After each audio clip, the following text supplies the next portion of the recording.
رامپور میں قیام کے دوران عبادی بیگم کی شادی ناگپور کے ایک غیر سیاسی خاندان کے فرد ایک مقتدر افسر عبدالعلی خان سے ہوئی۔ ان سے ایک بیٹی اور 5 بیٹے پیدا ہوئے۔ بدقسمتی سے رامپور میں چیچک کی وبا پھیل گئی تو آپ کے شوہر بھی اس کی لپیٹ میں آئے اور اگست 1880 میں چل بسے۔ یوں آپ صرف 28 برس کی عمر میں بیوہ ہو گئیں۔ آپ نے دوسری شادی نہ کی اور اپنے آپ کو بچوں کی تعلیم و تربیت کے لیے وقف کر دیا۔ آپ کے بیٹوں میں سب سے چھوٹا محمد علی صرف 2 سال کا تھا۔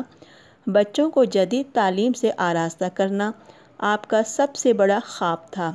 جلد ہی آپ کا بڑا بیٹا ذوالفقار انگریزی اسکول میں تعلیم حاصل کرنے لگا۔ اب بھی اماں نے اپنے دوسرے بیٹے شوکت علی کو اسی انگریزی اسکول میں داخل کرانا چاہا تو آپ کے دیور اور مالی سرپرست نے یہ کہہ کر انکار کر دیا، ہمارے خاندان میں ایک ملحد ہی کافی ہے۔ بھی اماں نے ان کے اس فیصلے کو سختی سے رد کر دیا۔ دوسرے دن ہی اپنا بچا کچا زیور گروی رکھ آئیں اور شوکت علی کی تعلیم کا بندوبست کیا۔ یہ ان دنوں کی بات ہے جس زمانے میں تحریک خلافت زوروں پر تھی۔ بھی اماں کے 2 بیٹے محمد علی اور شوکت علی پورے ملک میں علی برادران کے نام سے خاصی شہرت حاصل کر چکے تھے۔ اس وقت آپ 80 سال کی بوڑھی ہو چکی تھیں، لیکن آپ کا عزم اس وقت بھی جوان تھا۔ آپ نے کئی اہم موقعوں پر اپنے گرفتار بیٹوں کی نمائندگی کی۔ مثلاً آپ نے 1913 میں کلکتہ میں اس لفظ کو درست کر لیجئے، منعقدہ آل انڈیا مسلم لیگ کے سالانہ اجلاس میں شرکت کی اور اپنے بیٹے مولانا محمد علی جوہر کی نمائندگی کی جو اس وقت جیل میں تھے۔ یوں تو آپ نے برقع اتارے بغیر ہی اجلاس سے خطاب کیا، لیکن آپ پہلی مسلم خاتون تھیں جنہوں نے پہلی بار کسی مردانہ جلسے سے خطاب کیا۔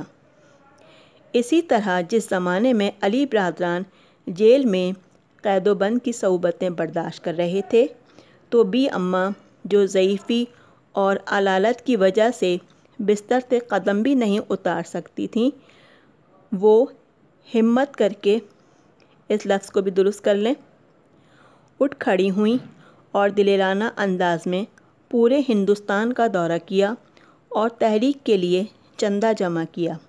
سفر کے دوران جب آپ کو یہ بتایا گیا کہ مولانا محمد علی اور شوکت علی دونوں نے یہ قبول کر لیا ہے کہ انہوں نے ہی مسلمانوں کو بغاوت پر ابھارا ہے اور یہ کہ وہ برٹش حکومت سے معافی مانگنے پر تیار ہیں، تو بھی اماں نے بیٹوں کے نام فوراً ایک خط لکھا، اگر تم نے معافی مانگی تو میں تم دونوں کا گلا گھونٹ دوں گی۔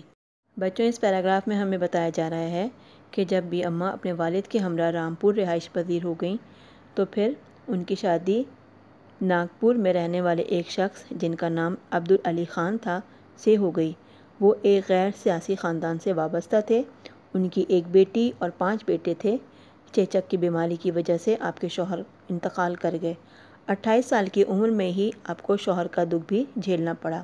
آپ اپنے بچوں کو اعلیٰ تعلیم یافتہ بنانا چاہتی تھیں تو آپ نے اپنے بڑے بیٹے کو انگریزی اسکول میں داخلہ دلوایا۔ وہ اپنے دوسرے بیٹے کو بھی انگریزی اسکول میں پڑھانا چاہتی تھیں، مگر ان کے معاشی حالات ایسے نہ تھے اور گھر والوں نے بھی اس بار اس تعاون کے لیے منع کر دیا تھا، تو پھر انہوں نے اپنا زیور بیچ کر ان کی تعلیم کا انتظام کیا۔ مسلمان اور انگریزوں کے اختلافات اس وقت تک بہت زیادہ بڑھ گئے تھے۔ انگریز مسلمانوں کے خودی کے احساس کو کچلنا چاہتے تھے، تو اس وقت بھی اماں کے دونوں بیٹوں کو مسلمانوں کی طرف سے سب سے بڑا راہ کا کانٹا سمجھا جا رہا تھا۔